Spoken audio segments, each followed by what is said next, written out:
Welcome back, Santa Clarita Valley. We're here on your hometown station, AM 1220 KHTS. The Neighborhood Watch, we're talking about law enforcement and our Santa Clarita Valley Sheriff Station deputies with a very special guest with us today, Amy Raniag, a K-9 unit from the Metro Policing Division. Close. Gosh darn it.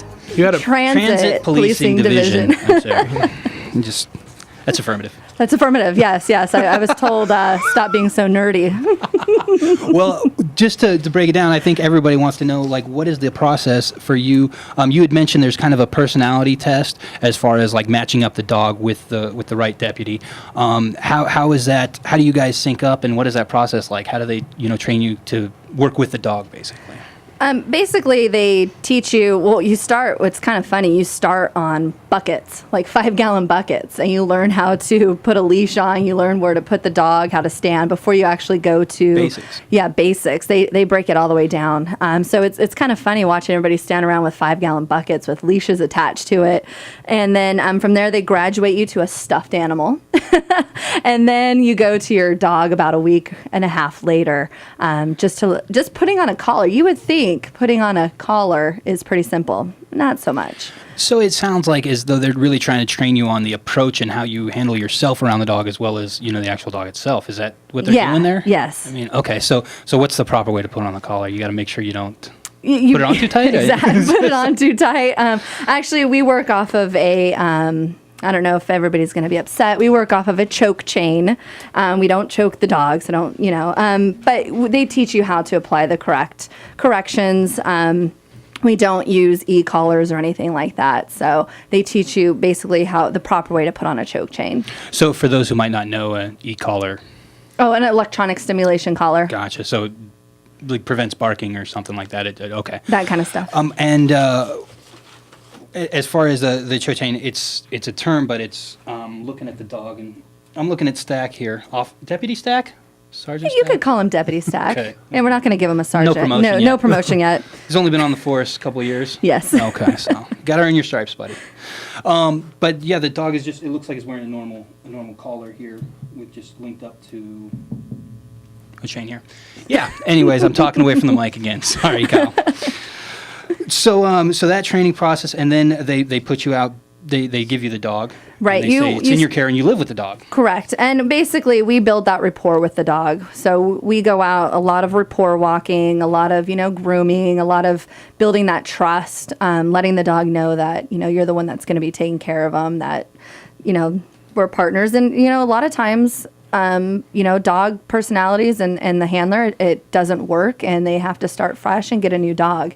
It's not uncommon for that to happen, and luckily I've been very fortunate that I've had 2 very good dogs, and most of everybody on my team actually has been very fortunate. We have a very good team and a lot of awesome dogs, not just all Labradors.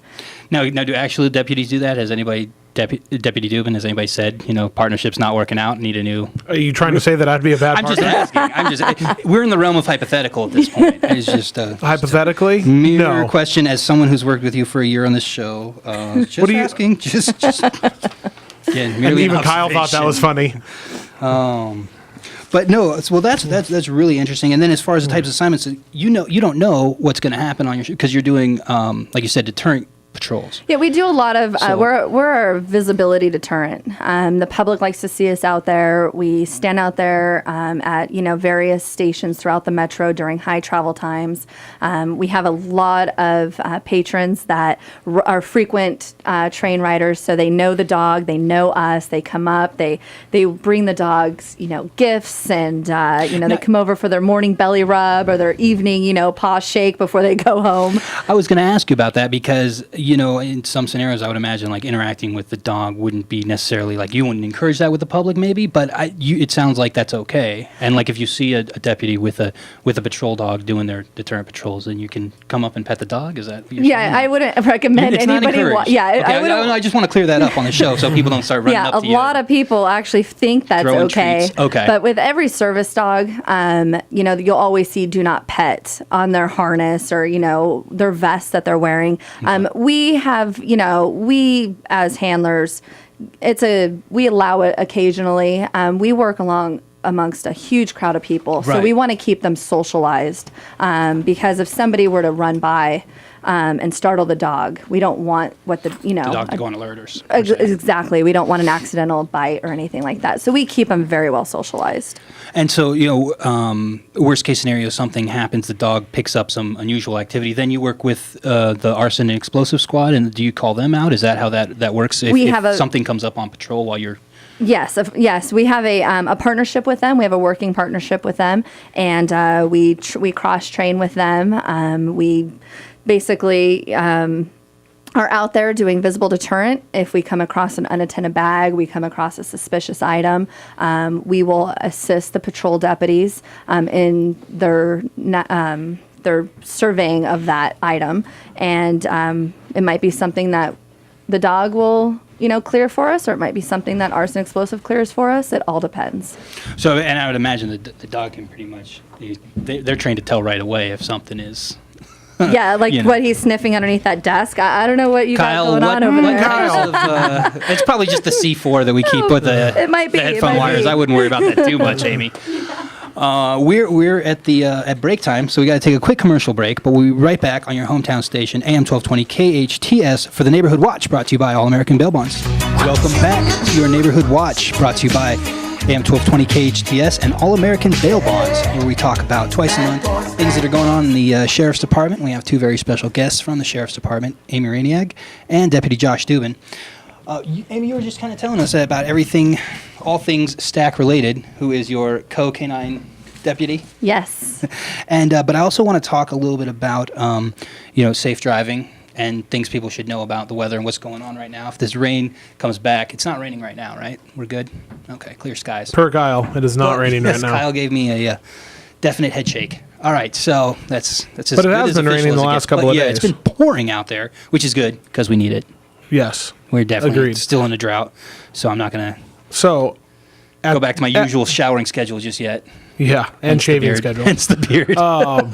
So, at the Santa Clarita Valley Sheriff's Station, we have obviously seen an increased number of traffic collisions. Oh, man. I have Pulse Point, a great app. Anybody, if you're interested, you should get Pulse Point. But I caution you, it will alert you every time there's an emergency in LA County. Well, you can adjust the settings on it. Right. I learned that. And if you don't know what Pulse Point is, that is an app put out through Pulse Point and the LA County Fire Department. Right. And it basically alerts you about anytime there's a fire going on, if there's a major incident. I mean, you can set the alerts. It's almost like another version of Nixle, if you will, but it's all over the place. It lets you know about all different kinds of things.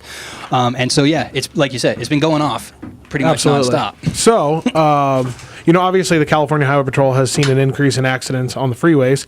We handle traffic in the city limits of Santa Clarita. The California Highway Patrol handles our unincorporated area. Even in our patrol jurisdiction, California Highway Patrol handles traffic accidents in the unincorporated areas. So, over the last couple of days, obviously an increase in traffic accidents.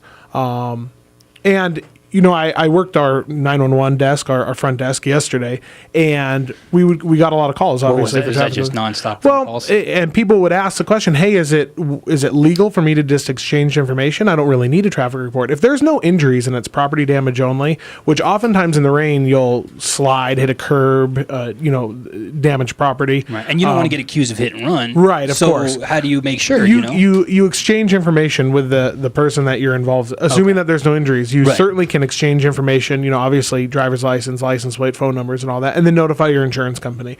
If there's injuries, obviously you need to call us and wait for a deputy to come out. And of course, even if it's a non-injury, a deputy would be more than happy to come out and take a traffic report. But as you can imagine, it's not mandatory. And in a situation where you have thousands of fender benders, you'd probably want to, if you need to be called out. Right. And that was a question that was posed to us yesterday, like, hey, what do I need to do? Do I need to wait here? And, obviously we prioritize our traffic collisions too. If it's an injury collision, it takes priority, obviously, than just a simple fender bender. So, and you mentioned quite a few things as far as information you should get, but as far as the basics that people need in the event of, I should make sure this person has this information of mine and get that. I mean, driver's license and name, address, phone number, the license plate of the vehicle. You can always snap a couple photos with your cell phone.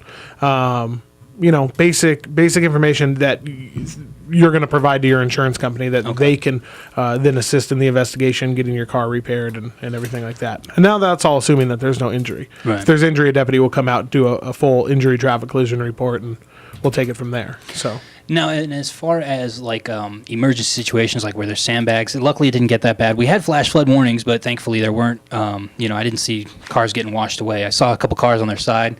Saw a little ride-along footage. Deputy Josh Dubin giving ride-alongs, doing your thing. Talking about safety. Was that a tips. hint of jealousy? It was. I didn't get a call. I mean, I would have gone in the back of the car. That's all. I mean, put me behind the fence. Just That just opened you up for just so many. But I won't. We'll keep it professional. Kyle, did you mark that down for when that just happened? Okay. That's a marked departure from how we normally operate. All right, but so what else was going on in the rain while you were on patrol? Anything else we can let people know about as far as safe driving tips? I mean, obviously you want to drive slower. Right, you want to drive slower, you want to allow more for space. More space. You want to allow for extra time to get to your destination. You got to remember, especially towards the edge of the roadways, water, and it rained a lot yesterday and the day before. It was. I think we got a full inch, which doesn't sound like a lot, but when you consider its accumulation, it's quite a bit. So, obviously a lot of water on the roadway. It takes a tiny, tiny bit of water for you to hydroplane, and if you ever have done that, you know that it is not a good time. Yes, because your car will just slide out of control. Time to make sure your tires are okay. Absolutely. Tire pressure. Headlights on when it's inclement weather and your wipers are on. It's a law. Seatbelts. And again, a lot of the traffic collisions that we saw, especially over the last couple of days, are non-injury. They're simple fender benders of people sliding into each other or sliding into the curb. And it might have been avoided if there was a little more space and a little more time. Right. Okay. We got the major ones. Can we talk about the toy drive a little bit, or is there anything else I'm missing on the safety thing? No. I do really want to make sure people are driving. Like you said, you see crashes and then it stops up traffic and it creates more crashes. So. Right. But toy drive, that was kickoff last night. Note, you were there, dozens and dozens of children singing. And that was at everything from Christmas carols to there was some modern stuff there. I think Kyle was there. Kyle was running. No, Kyle wasn't there. He was listening. There was a live broadcast. There was a live broadcast. Did you get on? Did Carl let you get on the air? Because I know our co-owner Carl Goldman was there too, broadcasting. He didn't bring you on air? Santa Clarita Valley can only handle so much, Deputy Dubin. That's true. That's true. We should give them measured doses.